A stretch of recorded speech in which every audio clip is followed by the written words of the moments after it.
What's up, my fellow lionesses and lions? Welcome to the Project Lioness Podcast, where we are here to disrupt the mainstream narrative when it comes to health, holism, and human consciousness. We are here to share bold truths about health and life from a female perspective. This episode is brought to you by our team, Inspire Co., where we stand for your health being inspired by choice rather than being inhibited by chance. Thank you for being here and joining in on these raw, real, and powerful conversations. We hope our show brings you inspiration and empowerment to overcome challenges, reclaim your life, and ultimately pursue your mission with power, purpose, and play. Now, let's get into the episode.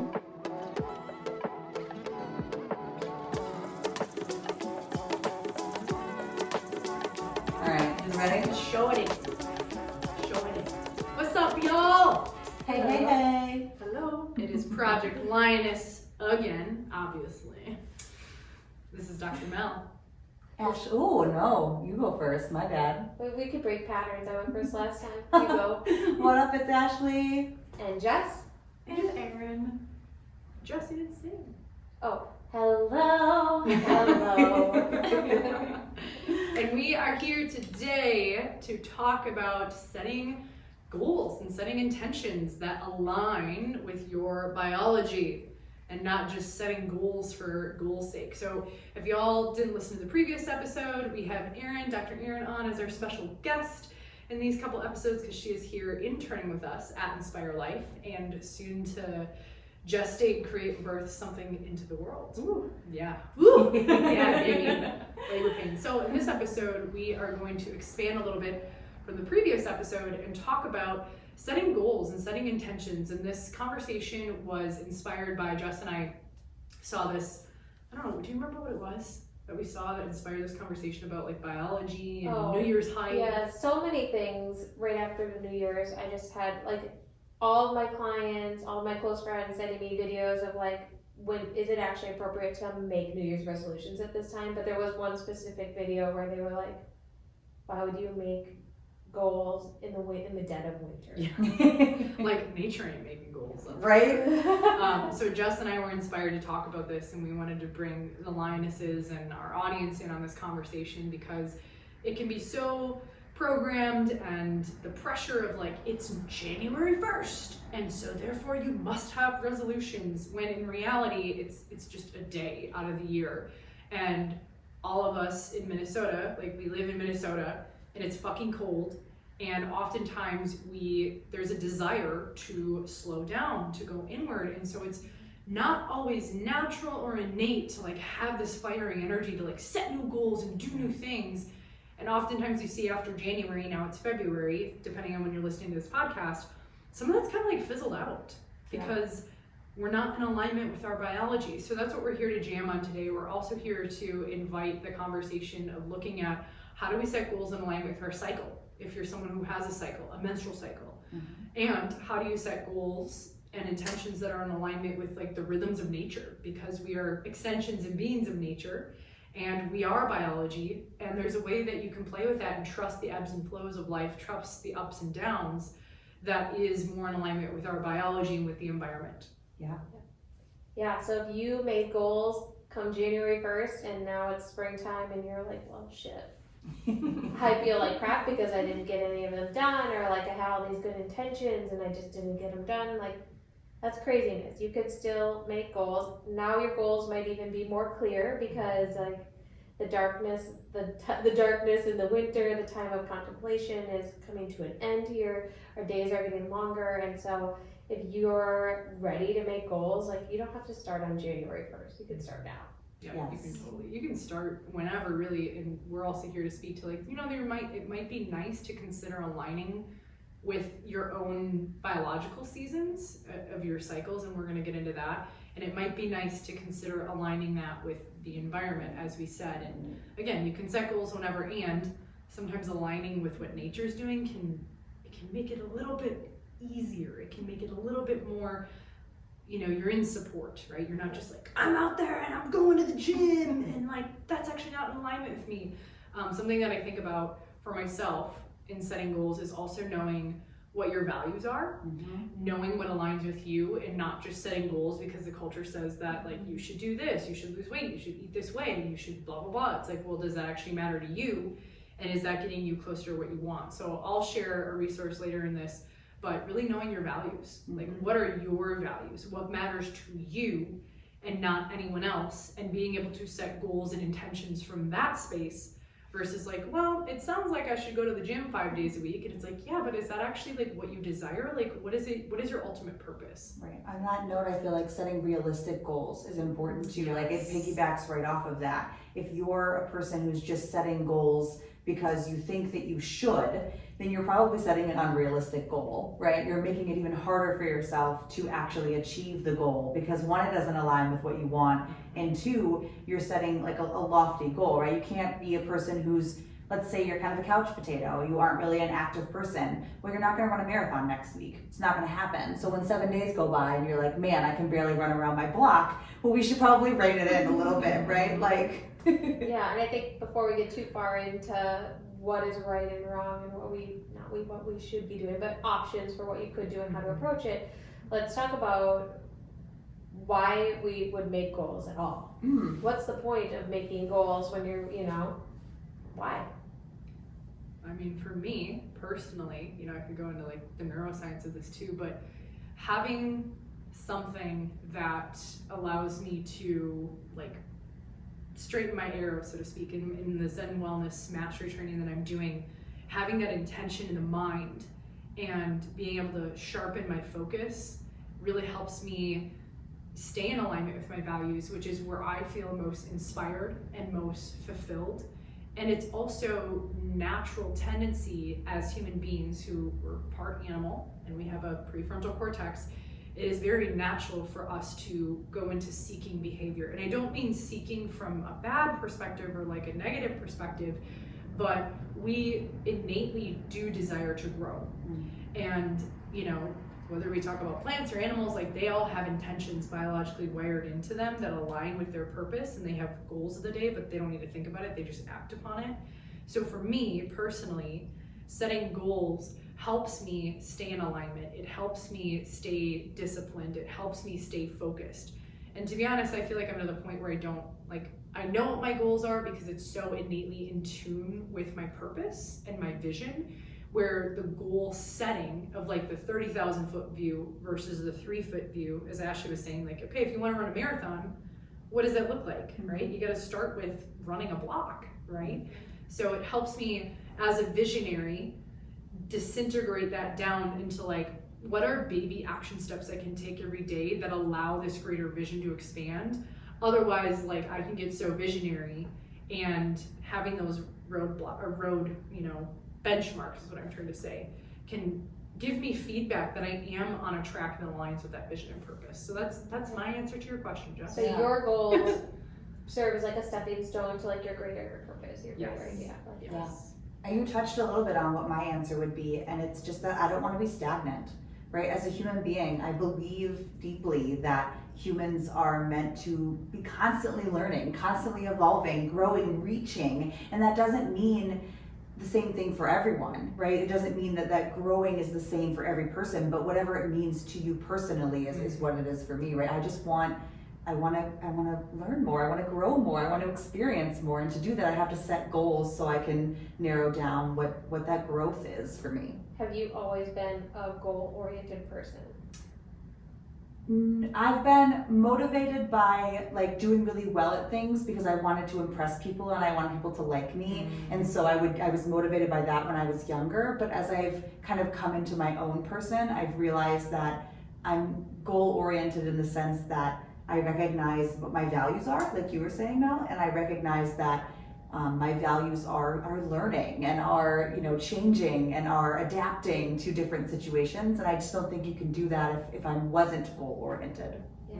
So I feel like your goals, what comes to mind with you sharing that, Ash, is your goals are now coming from the soil of inspiration versus desperation. Yes. And like people pleasing of like, if I hit this goal, this person will like me better. Yes. Or this teacher will give me an A, right? You like fun.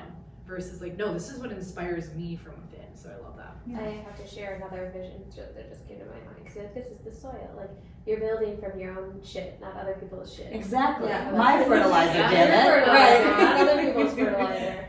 Erin, what's your experience with goals? I think it kind of taps a lot into what Mel said, but also like what we do in our network kind of work is, I mean, we have no ceiling to our potential. So to have goals, so yes, you are like reaching that vision that you have. Like my vision expands past like humanity, you know, just the entire existence. So having goals that are in alignment to me and like my self growth, so I can show up for that vision. But I'm also like, I feel like a hypocrite because I hate writing down goals. The like paradox. like I see it and like a visionary and all that, but to actually sit down and be like, okay, what are those stepping stones? I'm like, I don't know, I'll figure it out along the way. But you hold that I hold that goal. space. Yeah. Yeah. Yeah, I like that. So it could look different for everyone, I guess. Yeah. I have not always been goal oriented. As I talked about in our previous episode, I had this like fear of failure. So I would if I had made goals, they were really small in my head. And then after becoming a single mom, I was like, well, if I don't get my shit together, like it's gonna be messy. So I definitely took on goals more seriously then. And I was also in grad school, and I was like, okay, I'm gonna start with making goals around things that I know I can like concretely see and achieve, and that was with school. Yeah. And it was like how I stayed on track, and then I just built up this support to be able to have goals and move towards them without this like fear that has always existed inside. Yeah, I think we should touch base too when you're thinking about goal setting. If you are a person who's maybe like, you know, your goal is authentic to you and everything we're saying is like, yeah, this is right, but I'm still not like doing it. I'm not acting on it. I think you just touched on something really important, Jess. Like, I struggle with that too. Like, I love painting. I'm not good at painting. And so I for a long time refused to paint because I had the standard of, what if it's not good? What if people don't like it? And so I would set goals for myself to be like, I'm going to paint X amount of things this month. And then I just wouldn't, right? Yeah. And I'm like, but I know that I love this creative thing. I know that it's really important to me. But kind of recognizing that maybe you have some of your own like individual inner roadblocks to your goals. That's an important thing to look at when you're goal setting too, I think. For sure. And that fear of failure also diminishes when you're doing what Mel recommended, which is aligning it with your values and your beliefs and doing it for yourself and nobody else. Yeah. And the more that you can see failure as a feedback, and that's it, it doesn't mean anything about your self-worth, that's been a powerful practice of like, okay, if I'm perceiving this to be a failure, what's the lesson in this? What's the feedback that can help bring your, like, recalibrate you? And as you two were speaking, I was thinking about, when a plane is going in a direction, they calibrate it to the coordinates, and that's their goal, that's their outcome. And so when you don't have like that intention in mind, you can totally veer off by 1 degree is going to lead you in a totally different country. Yeah. And I think that can happen in life where when we're not aligned with our purpose and we're not aligned with our values, we can get pulled in so many directions, especially in the age of technology and social media. So we're going to also get into bringing that into like our cycles, which I think might even speak, Ash, to what you were saying, like, oh, I have these things and I want to do it all, but maybe there's like parts of the month where you're just not in an action-taking phase. Yeah. Side note, if you are curious to learn about like your cycles and seasons, Jess has a really awesome masterclass on our Inspire Co membership site that dives deep into the phases of the menstrual cycle and actually how to align your goal setting with your cycles, with the phases. There's also a really great guide on there and like exercises, lifestyle things, foods that you should be eating during different phases of your cycle. Yeah, we'll definitely link those in the bottom too, so check that out for sure. Yeah. So, go ahead, Ash. I was just gonna say, I feel like Jess is, because you have this awesome course on it, I feel like you might be the perfect person to kind of walk us through, because this, why it makes intuitive sense to me. I know a lot about my own cycle and stages, but I've never really thought about syncing it to the seasons. Yeah. Well, let's start with menstruation. because that's where I'm at right now. And it's technically the beginning of your cycle. Yeah, where are we? Wait, you're in menstruation. Yep, day You 2. and I are in luteal, right? I'm like ovulating. I'm ready to be done ovulating. Yeah. She's summer right now. I'm figuring my cycle out right now because it's doing interesting things. Where are you at? I'm like mid-luteal. Okay. Yeah. We're all kind of in Yeah. different states. Yeah. Which is good, balance. Yes. But menstruation, it correlates with winter, which is resting, hibernating, planning, not necessarily like planning to take action right away, but being settled in, well, for here it's darkness almost, but just being comfortable with that, almost like hibernation, thoughtfulness, planning. It's like nesting. Yeah, thank you. Yeah. That's what I was thinking of. So would you say taking action on your goals is or probably is not happening during menstruation? Well, probably not. However, during menstruation, our estrogen and our progesterone are at its lowest, and our testosterone, we actually have more testosterone in our body than we do estrogen or progesterone. And testosterone has some really cool aspects to it. Do you know, like personality, like emotional wise, what those might be? I don't actually. I know very little about testosterone other than mine is too low. That's what I know. I know that you know. I mean, I'm thinking about it from like a yang perspective. Yeah. Like the driver, projection, like more external oriented. Yep. Yeah. Like driven, organized. Yeah. Kind of like that. Oh, that's more testosterone than estrogen? I really Yeah. thought that Yeah. was estrogen. Yeah. Okay. It's so the masculine, Oh, right? yeah. Like the men only have testosterone. Do they have estrogen? A I little think bit. like small amounts. Of Yeah, it. but they have- women should have higher testosterone even than our estrogen, just not as high as men. Yeah, I mean our testosterone is the highest, then we have estrogen, then progesterone. Yeah. And men produce was like 10 times the amount of That's pretty high. testosterone than we do. Yeah. And so We don't have a Jamie to fact check. Yeah. So sorry. We'll get there. One day we will have a fact checker on it, but not right now. So the masculine qualities in us are more like aware and present during menstruation. So sometimes it can be a good time to make a leap or an action. However, mostly it's that like organization and planning that testosterone leads us into, the coordination. Maybe more like assertiveness, Yeah. you know. For sure. decisions. Yeah, it's funny because you always hear like a woman's PMSing and she's lost her shit. It's like, no, we're just acting like men, straightforward and to the point, Yeah. because Blunt, we have no, like, our estrogen and progesterone are the lowest. And so it's funny that that society can be so affronted by those emotions when really we're just acting more masculine. Yeah, and we get called a bitch or like, oh, she's on her period, stay away. And it's like, no, this is just a part of us that's being expressed that can be really serving. Yeah. Absolutely. So would be winter. That Winter. menstruation would be Menstruation winter. is winter, and then we go into follicular, which is spring, Yeah. which is a great time to take action and create all the plans that you had, the clear thoughts that come with menstruation, because the clarity from the lack of estrogen and progesterone can give you really good ideas into moving into spring and into your follicular stage. So in springtime, we feel more energetic.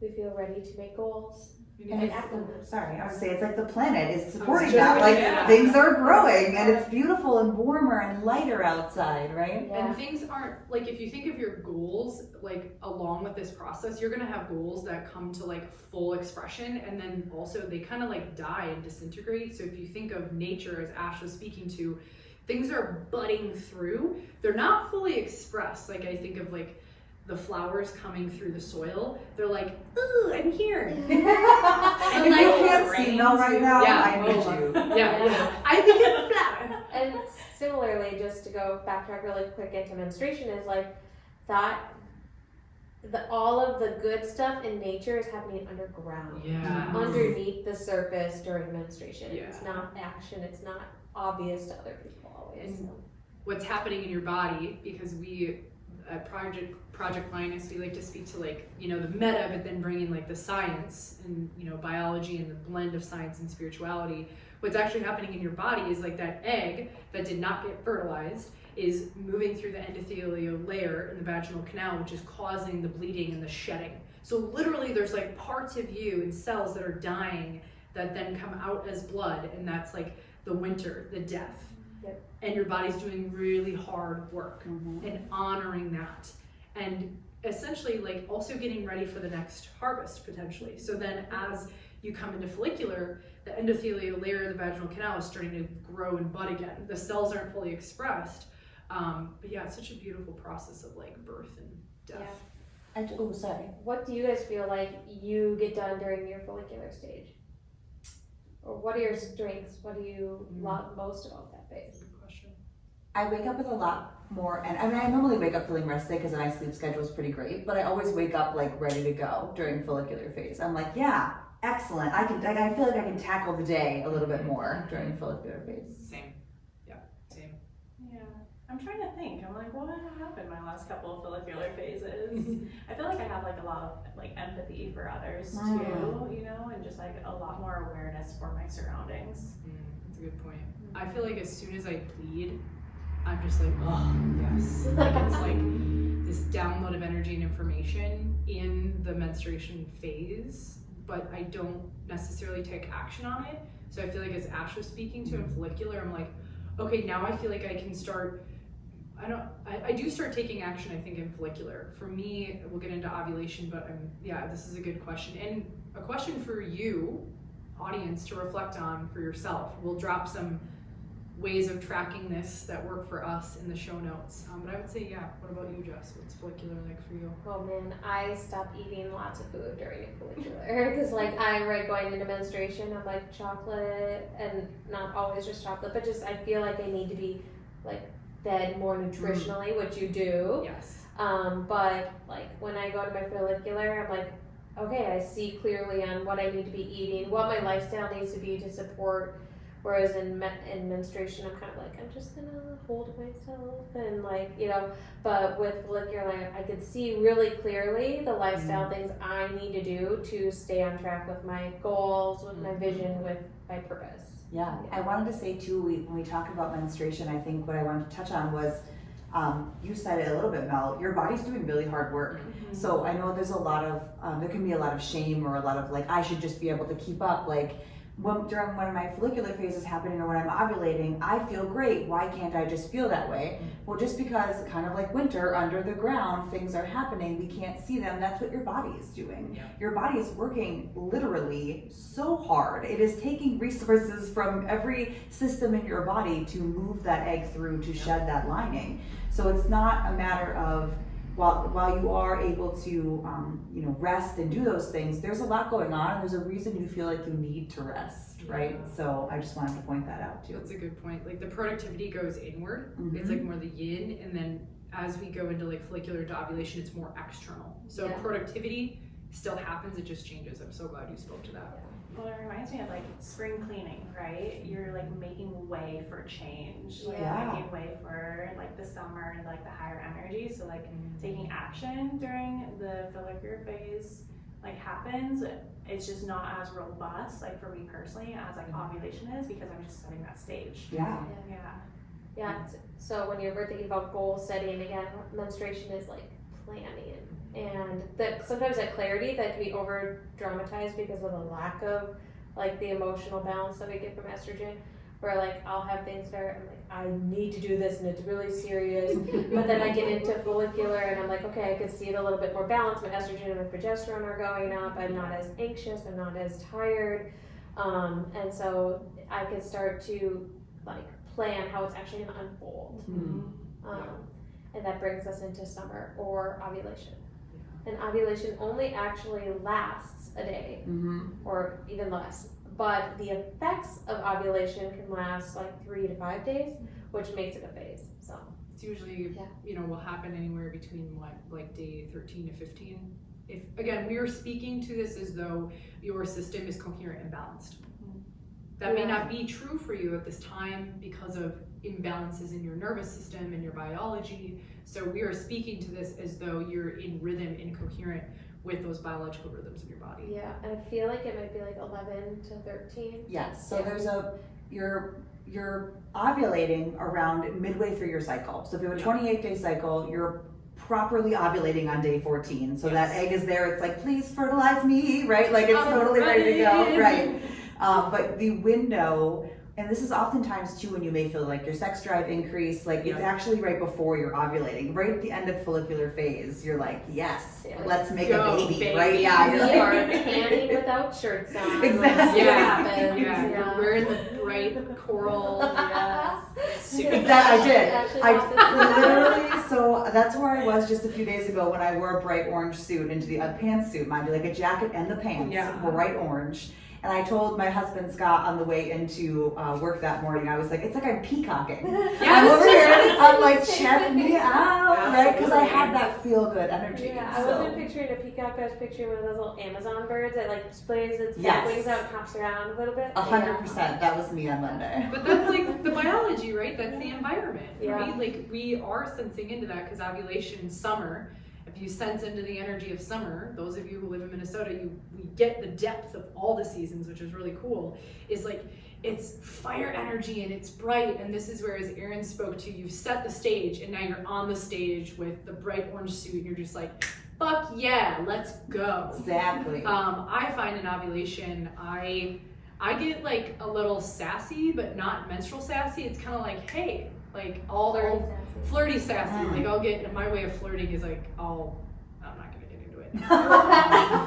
Maybe another episode for that one. But I kind of like test the waters. She likes to poke the bear. I like to poke the bear. I'm like, hey, you want this? It's not like playing hard to get, but it's kind of that like, hey, what you got, bro? Yeah, 100%. I like that. That's a good way to approach it. I also think too, I feel a little bit like, I kind of shy away from fire energy normally through a lot of the rest of my cycle. But when I'm ovulating, I'm like, I'm here, bitch. Like, let's go. Yeah. And it's not even just sexual at that point, like just anybody. I'm like, you have shit to say, I have shit to say, right? I like have that energy. That's when you can handle Michael energy. Exactly. Is Michael always ovulating? Michael is always in ovulation. I believe that. Those of you who don't know Michael, he's my business partner, has his Inspire Health Coaching, and Jess's partner. Yeah, and Mel's brother. My brother.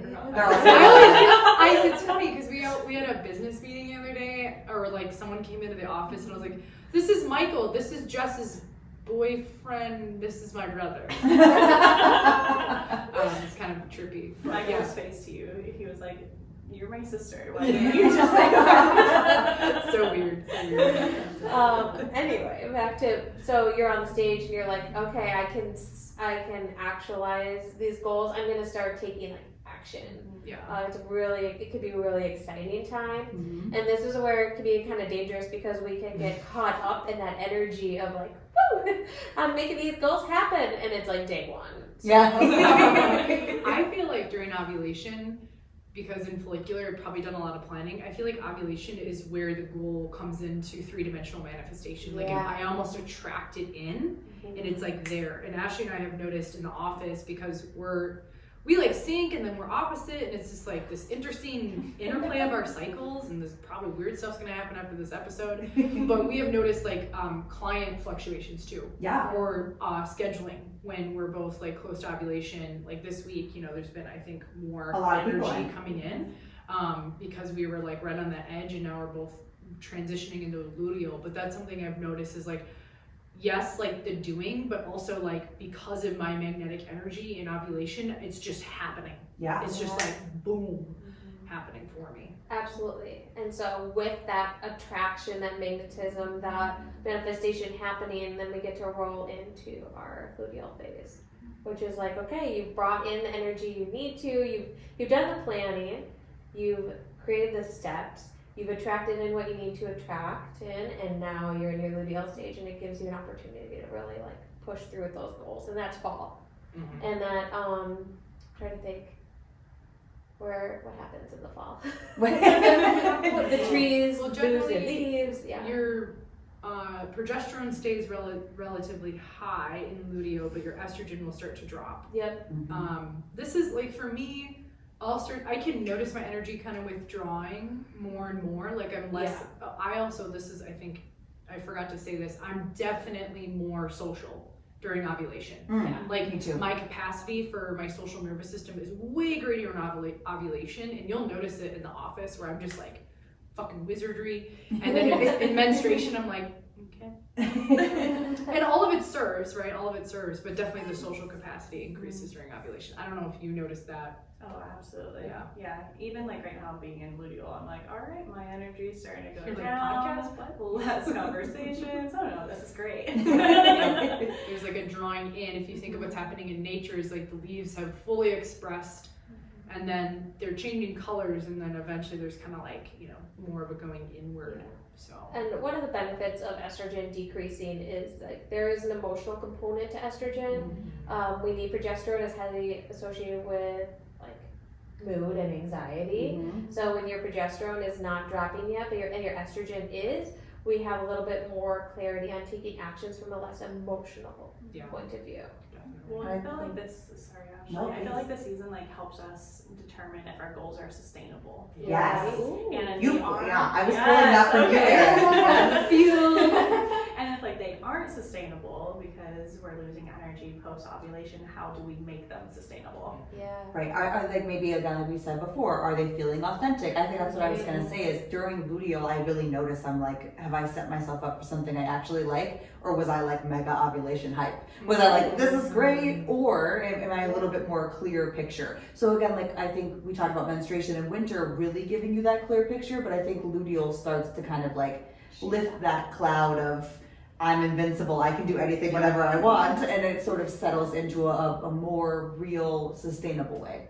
Yeah, and I think it also gives us an opportunity, like when you're back in menstruation too, to say like, okay, did the things I set up, are they gonna carry over through this time where I'm like withdrawing and getting more clarity? So I like that, Erin, thank you. Yeah, same with like, I'm thinking of even the harvest, right? If you think of ovulation as like the harvest of the fruits of your labor and planning and going inward, that luteal is like the reflection of like, okay, was this harvest fruitful, and like, is there something we can do differently next time?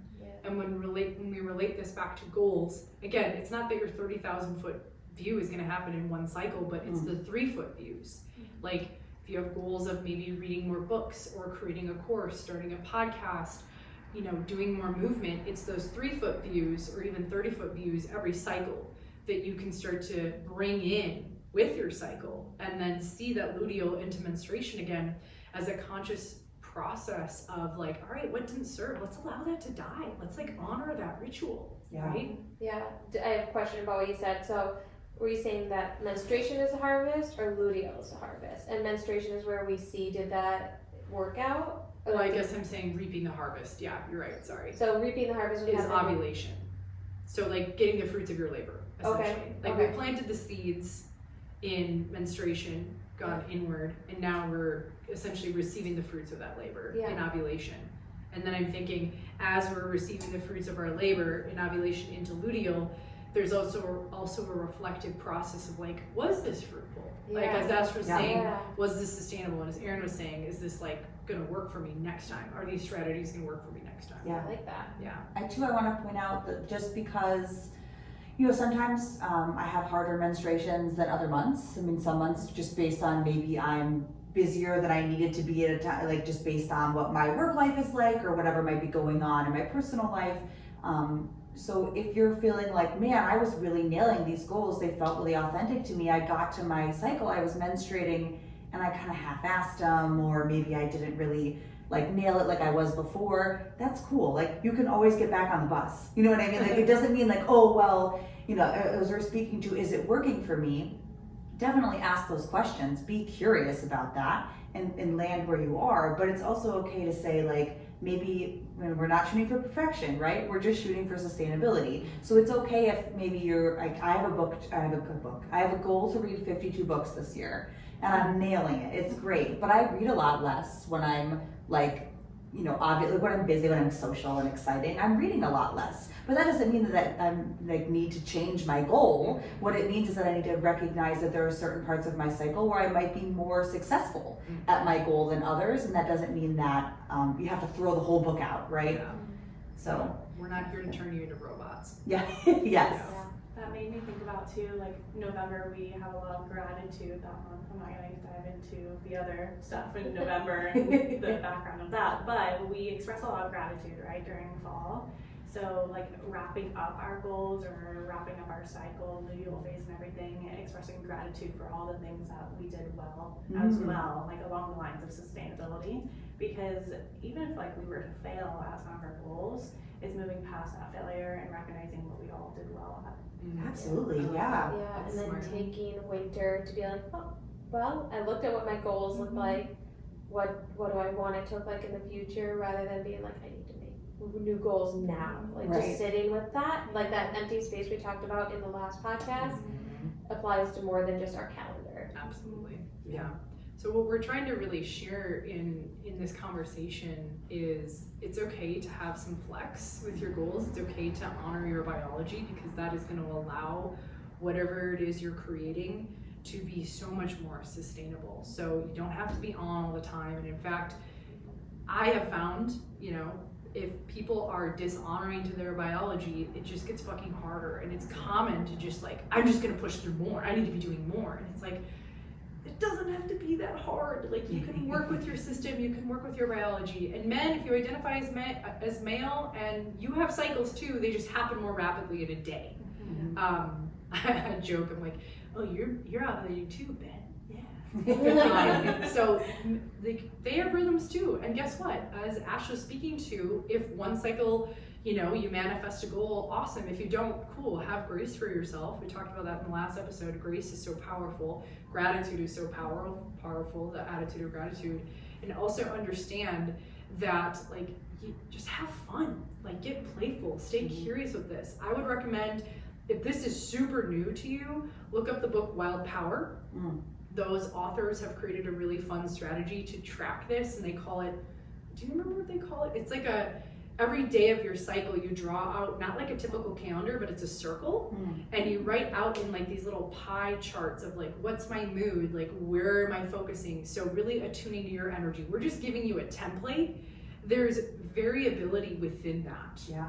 Sometimes during ovulation, I'm a little bit more snarky. Yeah. I'm not always like, woo, look at me, but I'm like, like lioness. It's more animalistic. So anyway, we're sharing this as a template. We're sharing what's worked for us and inviting you to explore that for yourself. So. Yeah. So definitely, if you're listening to this in, I guess maybe end February, coming into the spring, and like Jess said earlier, if your New Year's resolutions you set weren't successful, that's cool. Like, maybe look at a different approach. Maybe ask the question, are your goals authentic to you? Are you just trying to do them because you think you should, quote unquote? Or are they something that's really important to you and what you truly want? And what did you learn this winter? What was it that was on your mind when you failed your goals, or not failed, when you were not successful with your goals, or they were challenging for you? Like, what was challenging about them, and how can you make those challenges into something that you improve upon or create goals around? And the quest ion is, what would it look like to align your goals with your biology? Like, could it get easier for you? Could it get more fun and playful? I'll share a couple of things that have worked for me from a logistics standpoint. So it's important to know your values. I said that in the beginning of this episode. I've linked this link in our show notes, but I personally like John DeMartini's assessment of values because it helps you get clear on what's occupying space, time in your environment and in your mind, and really knowing what is in alignment for you and not anyone else. It also helps you understand, have you been living into other people's values? That's kind of a mind fuck, but that's good to know, though. Good to know. Like, wow, I've lived majority of my life within alignment, or outside of alignment with my own values and the projected values of people we sometimes subordinate to. So start with that.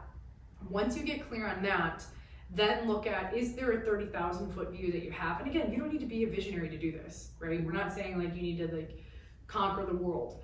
However, the template that we walked you through as far as seasonal alignment can be a really powerful way to start to take maybe a 30,000 foot thing that feels maybe really quote unquote out there, and starting to distill it down into your own embodiment practices. Because when you can align your goals with your biology and your embodiment practices, it becomes, again, sustainable is like a huge word that we use. It's a huge core value of Inspire Co.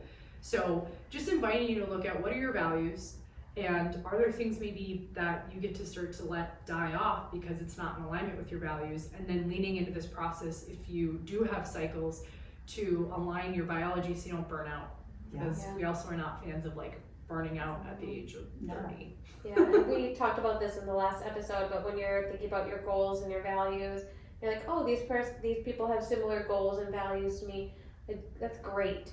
But you need to stick to that authenticity, that you need to be speaking to your like pain points, things that you want to solve. So when you're creating goals, it's great to have support, people with like-minded ideas, but your goals, your values, your beliefs have to be entirely yours. Right, for and them to be you're successful. and you're a lot. Like I was gonna say, you're much more likely to be successful Yeah. if your goals are really authentically you. If you're failing at diets or exercise programs or things that you want, ask yourself the question why, and don't give yourself a hard ass answer of, well, I just suck and I'm not good enough. I'm not working hard enough. Right. I mean, if that's the answer you're giving yourself, then I mean, let's take a step back and really hone in on what you value and why are you trying to accomplish a goal. Yeah, and you can accomplish goals that are kind of other people's ideas and values, and you're like, great, I accomplish it, but it feels really good, like way better when you're accomplishing. 100%. Yeah. When you align with your biology, you give off a different biofrequency that then actually calls in the right people to support you in that creation process of the goals. So back to our last episode, you don't have to do it alone, and you attract what you need, because that's how biology works, biological coherence. It's like it will align and operate at an entrained frequency to call in people who are like, that resonates with me and I don't know why, but I just feel it. That's biological coherence. I like that. Me too. Boom. I was just thinking about how like timing, timing is always perfect, and not to ever force it, right? It will happen when it's meant to happen, and that could align with your goals too. Maybe now's not the time for that certain goal, but maybe later it is. Right. Ashley said something about like missing a bus, or you'd like. You can always get back on the bus. Yeah, right? like the bus that's meant for you is never gonna leave you behind. 100%. Yeah. The universe is supporting you. Nature is supporting you. So align with nature. Access your own authentic nature. Anything else? We're also supporting you. Yes, That's right. we are. That's why we're having these conversations on Project Lioness, because we want you to be fully expressed. So if anything that we're sharing is really resonating with you and you're feeling it in your bones, reach out to us, connect with each of us. Like, we're generally pretty accessible when it comes to like our platforms or our businesses to have these conversations. We have a lot of different ways that you can tap in and start learning this for essentially free, not like super low cost. As we mentioned earlier, we do a monthly call, the Inspire Co monthly connection call, where we talk about these things. It's just $22 a month. It's a great community of people. We actually start with embodiment practices. We do breath work. It's not just getting heady, but we're adding to that vitality vault of those calls every single month to start to have different conversations about consciousness and biology and aligning with goals very differently than how we've done it for decades, if not centuries. That's just probably, I don't know, my opinion, not really working for the culture. So that's what we're up to. We are an evolving practice. Yes. Beautifully said. Anything else, friends, lionesses? I don't think so. Happy bleeding. Yes. Yeah, don't stop the bleeding. And happy peacocking as well. Happy bleeding, happy peacocking, honoring all parts of your cycle. All right, well, this is Dr. Mel. And Jess. And Ashley. And Erin. And thank you for tuning in to the Project Lioness podcast, where we are here to guide you back and help you reclaim your power, inspire you to pursue your purpose, and ultimately invite you to play all out in life. Thanks for tuning in. See you next time. Bye. Yeah! Thank you for joining the Project Lioness podcast. Did you find value in today's episode? Help us impact the lives of others by sharing this podcast with someone you know who would resonate and benefit from the Project Lioness message. Excited to hear more? We invite you to subscribe on whatever platform you're tuning in on. And we'd be so grateful for you to leave us a review about what you enjoy most, as well as what you'd like to hear more of. Thank you so much for all of your support. Sincerely yours in power, purpose, and play. Dr. Mel with the Project Lioness podcast. Keep rising, keep roaring, and keep inspiring.